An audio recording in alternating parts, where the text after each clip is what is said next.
Hey, what is going on, guys? It's your metal bro Trent here, and you are turned on and tuned in to yet another episode of Disheveled Transmissions. And tonight, I'm very excited to bring you this because, one, it's our 2 year anniversary since we started the Disheveled by Dawn channel, and number two, because it's kick-ass album review that I'm doing. It's the Trick or Treat soundtrack.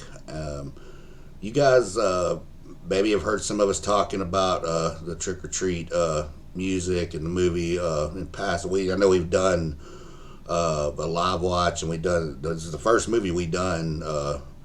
Horror Buddies movie we done when we started the channel, and we've talked about the music some in passing, but we've never really dove into the soundtrack itself, and tonight that's what I want to do, is get into the music of it.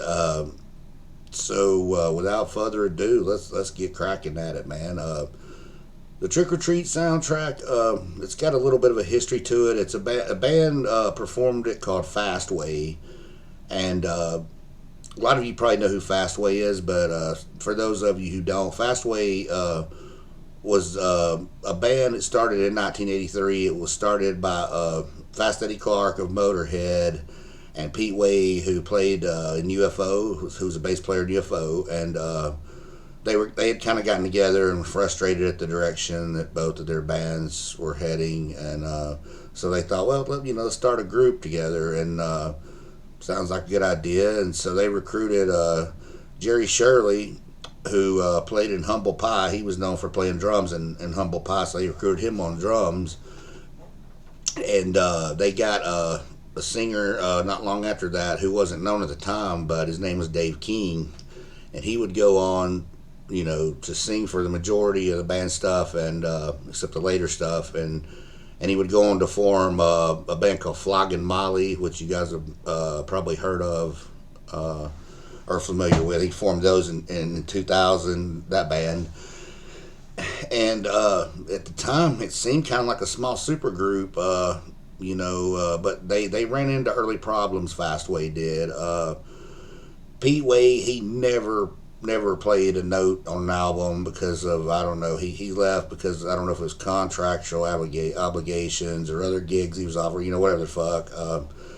But he left, and it pretty much left Fast Eddie Clark and Dave King, and they recruited some more guys, and like session guys as far as I know, and did 3 albums before the Trick or Treat soundtrack came out in 1986, and by then they'd added another guitar player to do, to back Eddie up and stuff. But the Trick or Treat soundtrack came out in 1986 in November. It was a few weeks after the movie was released in November 86, and it was released by Columbia Records, produced by Eddie Clark, and a guy named Will Reed Dick, who I'm not really familiar with, Eddie Kramer, who produced 2 songs on the record that came from previous albums that they did that he had produced, and it totally just went with the movie. I mean, you can totally listen to this. I like to listen to it both ways, as a Fastway's 4th record. It was their 4th release.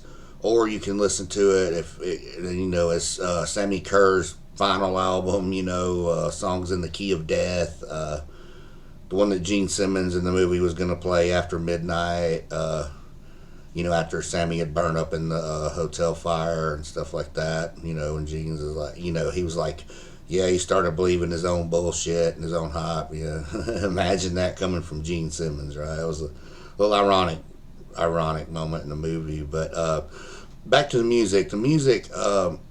This album is a lot of gems on this album. It's a great album. It starts out, the song Trick or Treat. That's the first track, and it's an anthem. You can feel that fist against the leather, the pop, like Tony Phil's was doing in the movie, and yeah, it rocks, man. It's an orgasmic rocker. That's the way I can describe it. And After Midnight's the second track. It's really awesome. It's hefty and meaty, sort of more than the first track, which is kind of more melodic. Trick or Treat's more melodic. Well, this one's it's kind of like a. It could have been on Back in Black by AC/DC. It's real meaty hooks and it should be, in my opinion, on any night owl. It should be on your playlist, man, because it's just like it gives you that mood, that vibe, that aura of the night. Don't Stop the Fight, the third track on this record. Dave King shines here. It's just beautiful vocals that echo and fade into the guitar that Eddie Clark is doing. It's a song that's got soul and feeling, sort of in the ballad vein. And I'm a really good sucker for a good ballad, Yeah, and then the fourth track, it's really really amazing too. It's kind of a reverse for me. Like the verse it's more melodic, and the chorus rocks.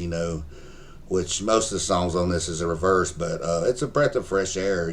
Stand up and be counted. So and yeah, it's a really good rocker though. Despite the fact that it's not as much as it goes in reverse to the other tunes on the album. Tear Down the Walls is the fifth track, and this is kind of where it dips. It kind of droops for me, this album,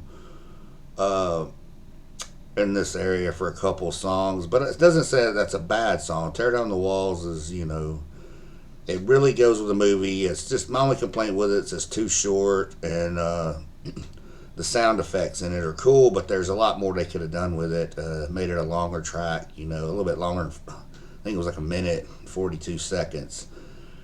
But yeah, man. I mean, it's like it's something to play when you're having that bad day, and just like, hey, you feeling down? Tear down the walls, And it's like Dave just screams that, and Dave's amazing, man. Like his '80s rock shit's amazing. His shit with Flogging Molly, I'm not very familiar with, but they seem like a very talented band. It's totally different from Fastway. It's like a Irish Celtic punk stuff, And if you dig that stuff, check it out, because he's a very multi-talented singer and musician. He can play all kinds of instruments, like Gaelic instruments and stuff like that. I guess it's they're called Gaelic. But the next track, Get Tough. It's a good song. It's probably the most '80s cheesy, gang chorus kind of thing, I guess. From what I remember, it's got a gang chorus to it, and it may sound a little dated to some of you, but for the '80s rock people, you're gonna love that shit, man. I can guarantee it. Track 8's where it starts to pick back up, and this is you get Jerry Shirley on this, even though he had quit before for whatever reason before this album was released. But Heft was a song that they re-released. It was from the self-titled '83 album Fastway, and it rocks. He is awesome on the drums, man. Awesome, and the song's great. The background vocals shine. Everybody's felt this way before, in this song. And the ninth one is probably the ninth track. There's only 9 tracks on this album, and it's probably my favorite. And it's another one with Jerry Shirley on it. It's from the album '84 release, All Fired Up. If you could see, and dude, it's amazing as shit too, man. Like the vocals, the lyrics, everything. It just starts out, like And now your life it subsides. Da-da-da-da. It talks about how live life because it's just fleeting moments, and it's just. I get the Scorpions vibe from Dave in this, man. He sounds a whole lot like Klaus Bane in it, and I love this. That's my favorite one on the track. Oh shit, I forgot about one. Hold on to the night. That was the seventh track. I don't know what the fuck. I'm sorry. Hold on to the night is real. It's a real melodic chorus, and the music, it says, is sort of like a 70s ACD, kind of like a Bon Scott vibe to that, man, where the way he sings it, and the music, it's like it's something that could be right off of Let There Be Rock or something. ACDC, Let There Be Rock. But yeah, these songs are great. The only complaint I have about other, than the little dip there, which isn't a big deal, but the production fucking sucks, man. Like you can hear like dead air in it, and it's real low. The songs, I wish Phil Reed Dick, whoever this producer is, would have took more time, or maybe they didn't have the funds or what. But for whatever reason, the production does not do the songs justice. I wish they would come out with a remaster edition of this, because it's definitely worth it, man. Like if there's an album, it's an anthem, it's this, man.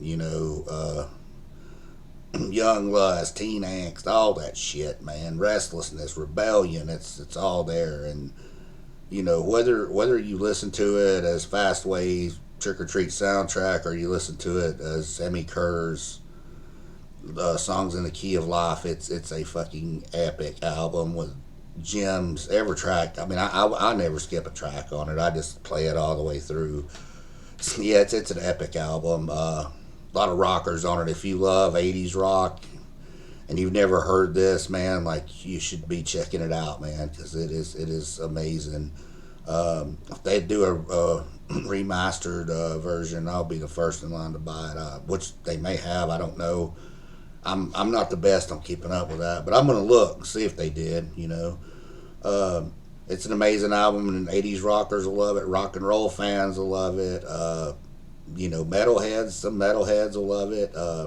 So yeah, I recommend giving it a spin. I'd also like to know what you guys think. I'd like to know if you guys have heard it and which way you can. It's tricky because you can listen to it two ways and have a different experience. The Songs in the Key of Death or Trick or Treat soundtrack.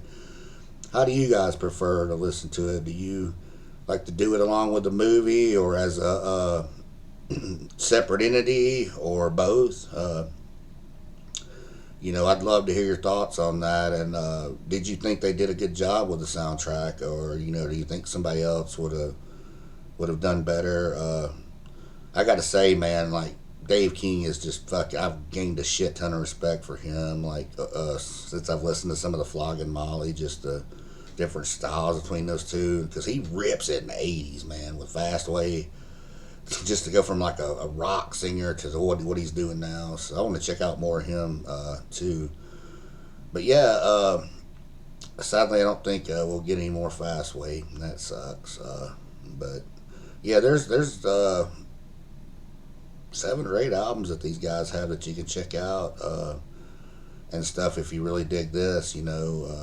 So yeah, let me know what you guys think about Fastway. And happy anniversary to Disheveled by Dawn. 2 years, man, guys. I hope we keep this fucking shit going, because it's so much fun, and we love talking to y'all. And hope we're not boring the shit out of y'all, man. We hope that you guys are enjoying hanging with us as much as we're enjoy hanging with you. And so I don't want to keep y'all too long. I guess I'm out of here tonight. But I will be back soon. And until next time, keep on rocking. And if they turn you off, turn it up.